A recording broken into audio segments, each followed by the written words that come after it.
ರಹಸ್ಯ ಪಥಾನ್ವೇಷಿಗಳಿಗೆ ಶುಭ ಸುಸ್ವಾಗತ. ಇಂದಿನ ಈ ಸಂಚಿಕೆಯಲ್ಲಿ ನಾನು ತರ್ಕ ಮತ್ತು ತತ್ವಶಾಸ್ತ್ರಗಳ ಬಗ್ಗೆ ಮಾತನಾಡೋಣ ಅಂತ ಅಂದ್ಕೊಂಡಿದ್ದೇನೆ. ಇದನ್ನು ಒಂದು ಪುಟ್ಟ ಪಾಡ್ಕಾಸ್ಟ್ ಅಂತ ಕೂಡ ಅನ್ಕೋಬೋದು. ಕನ್ನಡದಲ್ಲಿ ಈ ಪ್ರಯತ್ನ ಮಾಡ್ತಾ ಇದ್ದೀನಿ. ದಯವಿಟ್ಟು ನಿಮ್ಮ ಎಂಕರೇಜ್ಮೆಂಟ್ ಅಥವಾ ಪ್ರೋತ್ಸಾಹ ತುಂಬ ಮುಖ್ಯವಾಗಿರುತ್ತೆ. ಸೊ ನಮ್ಮ ಪ್ರಾಚೀನರಿಗೆ ತರ್ಕದ ಬಗ್ಗೆ ಅರಿವಿತ್ತಾ? ಅದನ್ನು ಎಲ್ಲಾದರೂ ಡಾಕ್ಯುಮೆಂಟ್ ಮಾಡಿದಾರಾ?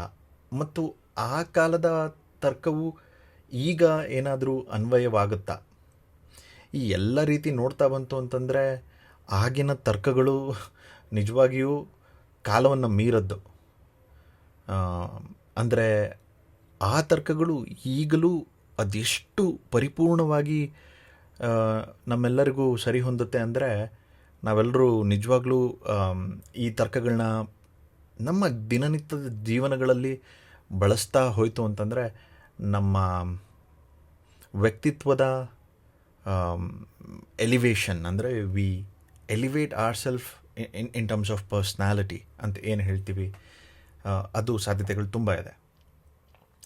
ಮತ್ತು ನಾನು ಯಾವ ವಿಷಯದ ಬಗ್ಗೆ ಮಾತಾಡ್ತಾ ಇದ್ದೀನಿ ಅಂದರೆ, ನ್ಯಾಯದ 16 ಪದಾರ್ಥಗಳು ಅನ್ನುವಂಥ ಒಂದು ವಿಷಯ. ಇದನ್ನು ಗೌತಮ ಮಹರ್ಷಿಗಳು ಬರೆದಂತಹ ನ್ಯಾಯಸೂತ್ರ ಎಂಬ ಪುಸ್ತಕದಿಂದ ನಾನು ಚಾಚು ತಪ್ಪದಂಗೆ ಅಲ್ಲಿ ಹೇಗಿದೆಯೋ ಅದನ್ನು ಅದೇ ರೀತಿ ಈ ಡಿಸ್ಕಷನ್ನಲ್ಲಿ ತೊಗೊಂಡು ಬರ್ತಾಯಿದ್ದೀನಿ.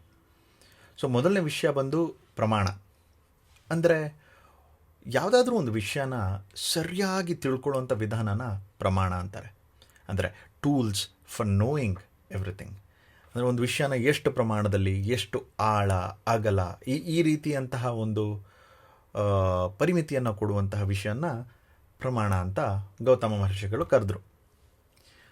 ನಂತರ ಎರಡನೇ ವಿಷಯ ಬಂದು ಅವರು ಪ್ರಮೇಯ ಅಂತ ಹೇಳ್ತಾರೆ. ಅಂದರೆ ತಿಳಿಯಬೇಕಾದಂತಹ ವಿಷಯ, ಆಬ್ಜೆಕ್ಟ್ಸ್ ಆಫ್ ನಾಲೆಡ್ಜ್. ಅಂದರೆ ನಾವು ಏನಂತ ತಿಳಿಬೇಕು? ಫಾರ್ ಎಕ್ಸಾಂಪಲ್, ನೀವು ನಮ್ಮ ಕನ್ನಡ ಭಾಷೆಯಲ್ಲಿ ನೋಡಿರ್ಬೋದು ಮಾತಾಡ್ತಾ, ನೀನು ಆ ಕೆಲಸ ಮಾಡೋ ಪ್ರಮೇಯ ಆದರೂ ಏನು ಬಂದಿತ್ತು ಅಂತ ನಾವು ಅದನ್ನು ತರ್ಕಬದ್ಧವಾಗಿ ಮಾತಾಡ್ತಿರ್ತೀವಿ ಅಲ್ವೇ? ಅದು ನೋಡಿ, ಆ ಕಾಲದಲ್ಲಿ ಆ 16 ತರ್ಕ ಪದಾರ್ಥಗಳಲ್ಲಿ ಎರಡನೇ ಸ್ಥಾನವನ್ನು ಪಡೆದಿರುವಂಥದ್ದು ವಿಷಯ ಬಂದು ಪ್ರಮೇಯ ಅಂತ ಹೇಳಿ. ಮತ್ತು ಸಂಶಯ, ಅಥವಾ ಇಂಗ್ಲೀಷ್ನಲ್ಲಿ ಡೌಟ್ ಅನ್ಬೋದು, ಇಲ್ಲಾಂದರೆ ಕ್ಯೂರಿಯಾಸಿಟಿ ಅನ್ಬೋದು. ಯಾವ ವಿಷಯವಾಗಿ ಸಂಶಯ ಅಂದರೆ, ಯಾವುದೋ ಒಂದು ವಿಷಯದ ನಾವು ಚರ್ಚೆಯಲ್ಲಿದ್ದಾಗ ಕೊಟ್ಟಂಥ ಸಾಕ್ಷಿಗಳು, ಅದನ್ನು ನಾವು ಡೌಟ್ ಅಥವಾ ಕ್ಯೂರಿಯಾಸಿಟಿ, ಅದು ಇರಬಹುದೇ, ಅದು ಇಲ್ಲದಿರಬಹುದೇ ಅಂತ ನೋಡುವಂತಹ ಪೋಲಾರ್ ಪರ್ಸ್ಪೆಕ್ಟಿವ್ಸ್, ಇದನ್ನು ಸಂಶಯ ಅಂತ ಹೇಳ್ತಾರೆ. ಪ್ರಯೋಜನ ಅಂದರೆ ಈ ವಿಷಯಗಳ ಚರ್ಚೆಗಳಿಂದ ಬರುವಂತಹ ಒಂದು ಪ್ರತಿಫಲ ಏನಿದೆ, ಅದನ್ನು ಪ್ರಿಡಿಕ್ಟಿವ್ ರಿಸಲ್ಟ್ಸ್. ಅಂದರೆ ಏನು, ಇಷ್ಟೊತ್ತೆಲ್ಲ ಮಾತಾಡಿದೆ, ಇಷ್ಟೊತ್ತೆಲ್ಲ ಆರ್ಗ್ಯುಮೆಂಟ್ಸ್ ಆಯಿತು, ವಾದ ವಿವಾದ ಎಲ್ಲ ಆಯಿತು, ಅದರಿಂದ ಬಂದಂಥ ಔಟ್ಕಮ್ ಏನು? ಪ್ರಯೋಜನ ಇರದಂತಹ ಯಾವುದೇ ವಾದವು, ಯಾವುದೇ ಚರ್ಚೆಯು ತೂಕದ್ದಲ್ಲ. ಅದನ್ನು ಮಾಡೋದರ ಉಪಯೋಗವೂ ಇಲ್ಲ, ಅಂದರೆ ಯಾವುದೇ ರೀತಿಯ ಪ್ರಯೋಜನವೂ ಇಲ್ಲ. ದೃಷ್ಟಾಂತ ಅಂದರೆ ನಮ್ಮ ವಾದಗಳಲ್ಲಿ ಅಥವಾ ನಮ್ಮ ತರ್ಕಗಳಲ್ಲಿ ಉದಾಹರಣೆಗಳು, ಎಕ್ಸಾಂಪಲ್ಗಳು ಎಷ್ಟು ನಾವು ಕೊಟ್ಟು ಮಾತಾಡ್ತೀವಿ, ಅದರ ಮುಖಾಂತರ ನಮ್ಮ ತರ್ಕದ ಒಂದು ತೂಕ ಹೆಚ್ಚಾಗ್ತಾ ಬರುತ್ತೆ. ಸಿದ್ಧಾಂತ ಅಂದರೆ ಫಾರ್ ಎಕ್ಸಾಂಪಲ್ ಪ್ರಿನ್ಸಿಪಲ್ಸ್, ಸಿದ್ಧಾಂತ, ಇದನ್ನು 6ನೇ ಸ್ಥಾನದಲ್ಲಿ ಇಟ್ಟಿದ್ದಾರೆ ನಮ್ಮ ಗೌತಮ ಮಹರ್ಷಿಯವರು. ಈ ಸಿದ್ಧಾಂತ ಒಂದು ನಿಮಗೆ ಹತ್ತಿರವಾಗುವಂತಹ ವಿಷಯ ಇರಬಹುದು. ನೀವು ಸುಳ್ಳನ್ನು ಹೇಳದೇ ಇರುವಂಥ ಸಿದ್ಧಾಂತ ಆಗಿರ್ಬೋದು, ಒಬ್ಬರಿಗೆ ಹಿಂಸೆ ಮಾಡದೇ ಇರುವಂಥ ಸಿದ್ಧಾಂತ ಆಗಿರ್ಬೋದು. ಇವೆಲ್ಲವೂ ಈ ಸಿದ್ಧಾಂತದ ನ್ಯಾಯದ ಪದಾರ್ಥದ ಒಳಗೆ ಬರುತ್ತೆ.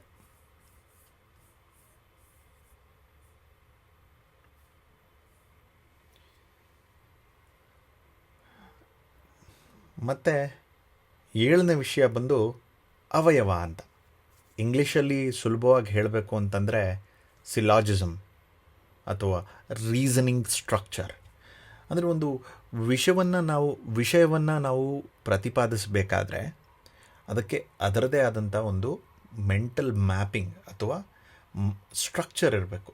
ಅದನ್ನು ಅವಯವ ಅಂತಾರೆ. ಯಾವ ವಿಷಯನ ಸ್ಟಾರ್ಟ್ ಮಾಡಿದ್ದೀವಿ, ಎಲ್ಲಿ ಅದು ಈಗ ಪ್ರೋಗ್ರೆಸಿವ್ನಲ್ಲಿದೆ, ಅದರ ಮತ್ತು ಹಲವಾರು ಅನಾಟಮಿ ರೀಸನ್ಸ್, ಅದನ್ನು ಅವಯವ ಅಂತ ಈ ನ್ಯಾಯಸೂತ್ರದಲ್ಲಿ ಹೇಳಿರುವಂಥದ್ದು. ಮತ್ತು ತರ್ಕ. ಈ ತರ್ಕ ಅಂದ್ರೇ ದೊಡ್ಡ ಒಬ್ಬ ಚರ್ಚೆಗೆ ಬರುವಂತಹ ವಿಷಯ. ಅಂದರೆ ಹೈಪೋಥೆಸಿಸ್, ಯಾವುದಾದ್ರೂ ಒಂದು ವಿಷಯವನ್ನು ತರ್ಕ ಮಾಡುವಂಥದ್ದು. ಅಂದರೆ ಇರಬಹುದೇ, ಇಲ್ಲದಿರಬಹುದೇ, ಇರಬಹುದೇ, ಇದು ಈ ರೀತಿ ಇರಬಹುದೇ, ಇಲ್ಲದೇ ಇರಬಹುದೇ, ಈ ರೀತಿ ತರ್ಕ ಮಾಡುವಂಥ ವಿಷಯಗಳನ್ನ ತರ್ಕದ 16ನೇ ಪದಾರ್ಥದಲ್ಲಿ 8ನೇ ಸ್ಥಾನದಲ್ಲಿದೆ. ನೋಡಿ, ಈಗ ಆಲ್ರೆಡಿ ನಾವು 8 ನ್ಯಾಯದ ಸಿದ್ಧಾಂತಗಳನ್ನ ತಿಳ್ಕೊಳ್ತಾ ಇದ್ದೀವಿ, ಅಥವಾ ನ್ಯಾಯದ ಪದಾರ್ಥಗಳನ್ನ ತಿಳ್ಕೊತಾ ಇದ್ದೀವಿ. ಮೊದಲನೇದು ಬಂದು ಪ್ರಮಾಣ, ಎರಡನೇದು ಬಂದು ಪ್ರಮೇಯ, ಮೂರನೇದು ಬಂದು ಸಂಶಯ, ನಾಲ್ಕನೇದು ಬಂದು ಪ್ರಯೋಜನ, ದೃಷ್ಟಾಂತ, ಸಿದ್ಧಾಂತ, ಅವಯವ, ತರ್ಕ. ಸೊ ಇನ್ನು 8 ಇದೆ. ನಿರ್ಣಯ. ಎಲ್ಲ ವಿಷಯಗಳ ವಿಶ್ಲೇಷಣೆಯ ನಂತರ ನಿಮಗೊಂದು ಏನಾದರೂ ನಿರ್ಣಯ ಮಾಡಬೇಕಾಗತ್ತೆ ಆ ವಿಷಯದ ಬಗ್ಗೆ. ಇದು ಒಳ್ಳೆಯದೋ ಅಥವಾ ಇದು ಕೆಟ್ಟದ್ದೋ ಅಥವಾ ಇದು ಸರಿನೋ ಇದು ತಪ್ಪೋ ಅಂತ ಹೇಳಿ.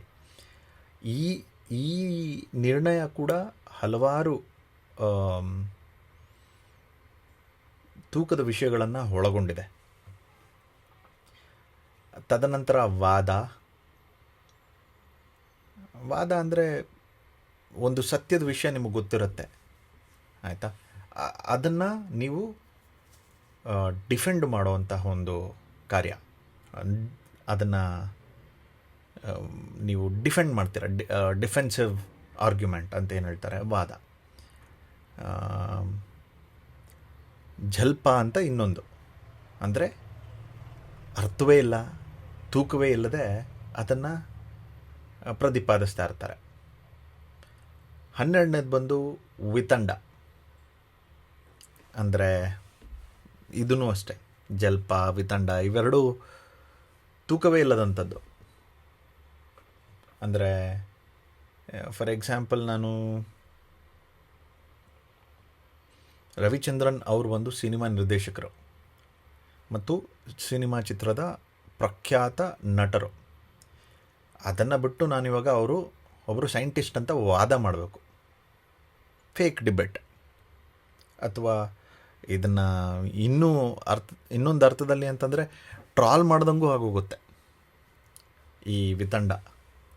ಸೊ ಅದು ಮಾಡಬಾರ್ದು. ಜಲ್ಪ ಮತ್ತು ವಿತಂಡನ ನಮ್ಮ ವಾದ ವಿವಾದಗಳಲ್ಲಿ ಯಾವತ್ತೂ ಬಳಸಬಾರ್ದು. ಹೇತ್ವಭಾಸ ಅಂದರೆ ಫಾಲ್ಸಿ, ಇಲ್ಲದೇ ಇರೋದನ್ನು ಪ್ರೂವ್ ಮಾಡೋದಕ್ಕೆ ಹಲವಾರು ಸಾಕ್ಷಿಗಳನ್ನು ಸುಳ್ಳು ಹೇಳುವಂಥದ್ದು, ಈ ರೀತಿ ಇರುವಂಥ ಒಂದು ವಿಷಯ. ಇದು 13ನೇದು. 14ನೇದು ಛಲ, ಅಂದರೆ ಸೋಗಿನ ವಾದ. ಟ್ವಿಸ್ಟಿಂಗ್ ವರ್ಡ್ಸ್ ಅಂತ ಇಂಗ್ಲೀಷಲ್ಲಿ ಹೇಳ್ಬೋದು. ಅಂದರೆ ಛಲ ಅಂತಂದ್ರಾಗ ಒಬ್ಬ ಕೊಲೆಗಾರನ್ನು ಕೂಡ ನಾವು ಉಳಿಸ್ಕೊಳ್ಳುವಂಥ ಟ್ವಿಸ್ಟಿಂಗ್ ಆರ್ಗ್ಯುಮೆಂಟ್ಸನ್ನು ಮಾಡ್ತಾರೆ. ಅದು ಸಾಧ್ಯ ಇಲ್ಲ ನ್ಯಾಯದ ಮುಖಾಂತರ ಹೋದಾಗ. ಬಟ್ ಅದನ್ನು ಈ ಸೋಗಿನ ವಾದ ಮಾಡಿ ಕೆಲವೊಮ್ಮೆ ಎಷ್ಟೊಂದು ಕೇಸುಗಳನ್ನು ಗೆದ್ದಿರೋದನ್ನು ನೀವೇ ನಮ್ಮ ವಾರ್ತಾ ಚಾನಲ್ಗಳಲ್ಲಿ, ಪುಸ್ತಕಗಳಲ್ಲಿ ಓದಿರ್ತೀರ. ಮತ್ತು ಜಾತಿ ಅಂದರೆ ಫಾಲ್ಸ್ ಅನಾಲಜಿ ಅಂತ. ಜಾತಿ ಅಂದರೆ ಫಾಲ್ಸ್ ಅನಾಲಜಿ ಅಂತ. ನೋಡಿ ಎಂಥ ಅದ್ಭುತವಾದ ಇದು. ಜಾತಿ ಅಂದ್ರೇ ಫಾಲ್ಸು. ಮತ್ತು ನಿಗ್ರಹ ಸ್ಥಾನ ಕೊನೆಯದಾಗಿ. ಇದು ಡಿಬೇಟ್ನಲ್ಲಿ ನಾವು ಸೋತಾಗ ಅಕ್ಸೆಪ್ಟೆನ್ಸಿಗೆ ಹೋಗ್ತೀವಲ್ವ, ಅದನ್ನು ನಿಗ್ರಹ ಸ್ಥಾನ ಅಂತ ಅಂತಾರೆ. ಸೊ ನಾವು ಮೊದಲನೇದಾಗಿ ಪ್ರಮಾಣ, ಎರಡನೇದು ಪ್ರಮೇಯ, ಮೂರನೇದು ಸಂಶಯ, ನಾಲ್ಕನೆಯದಾಗಿ ಪ್ರಯೋಜನ, ಐದನೇದು ದೃಷ್ಟಾಂತ, ಆರನೇದು ಸಿದ್ಧಾಂತ, ಏಳನೇದು ಅವಯವ, ಎಂಟನೇದು ತರ್ಕ, 9ನೇದು ನಿರ್ಣಯ, 10ನೇದು ವಾದ, 11ನೇದು ಜಲ್ಪ, 12ನೇದು ವಿತಂಡ, 13ನೇದು ಹೇತ್ವಭಾಸ, 14ನೇದು ಛಲ, 15ನೇದು ಜಾತಿ, 16ನೇದು ನಿಗ್ರಹ ಸ್ಥಾನ. ಈ 16 ಪದಾರ್ಥಗಳನ್ನು ನಾವು ಆ್ಯಕ್ಚುಲಿ ತುಂಬ ಆಳವಾಗಿ ತಿಳ್ಕೊಬೋದು. ಬಟ್ ಈ ಸಂಚಿಕೆಗೆ ನಾವು ಇಲ್ಲಿಗೆ ನಿಲ್ಲಿಸೋಣ. ಮುಂದಿನ ಸಂಚಿಕೆಯಲ್ಲಿ ಆದಷ್ಟು ಹೆಚ್ಚು ಈ ರೀತಿಯ ವಿಷಯಗಳ ಬಗ್ಗೆ ಚರ್ಚೆ ಮಾಡೋಣ.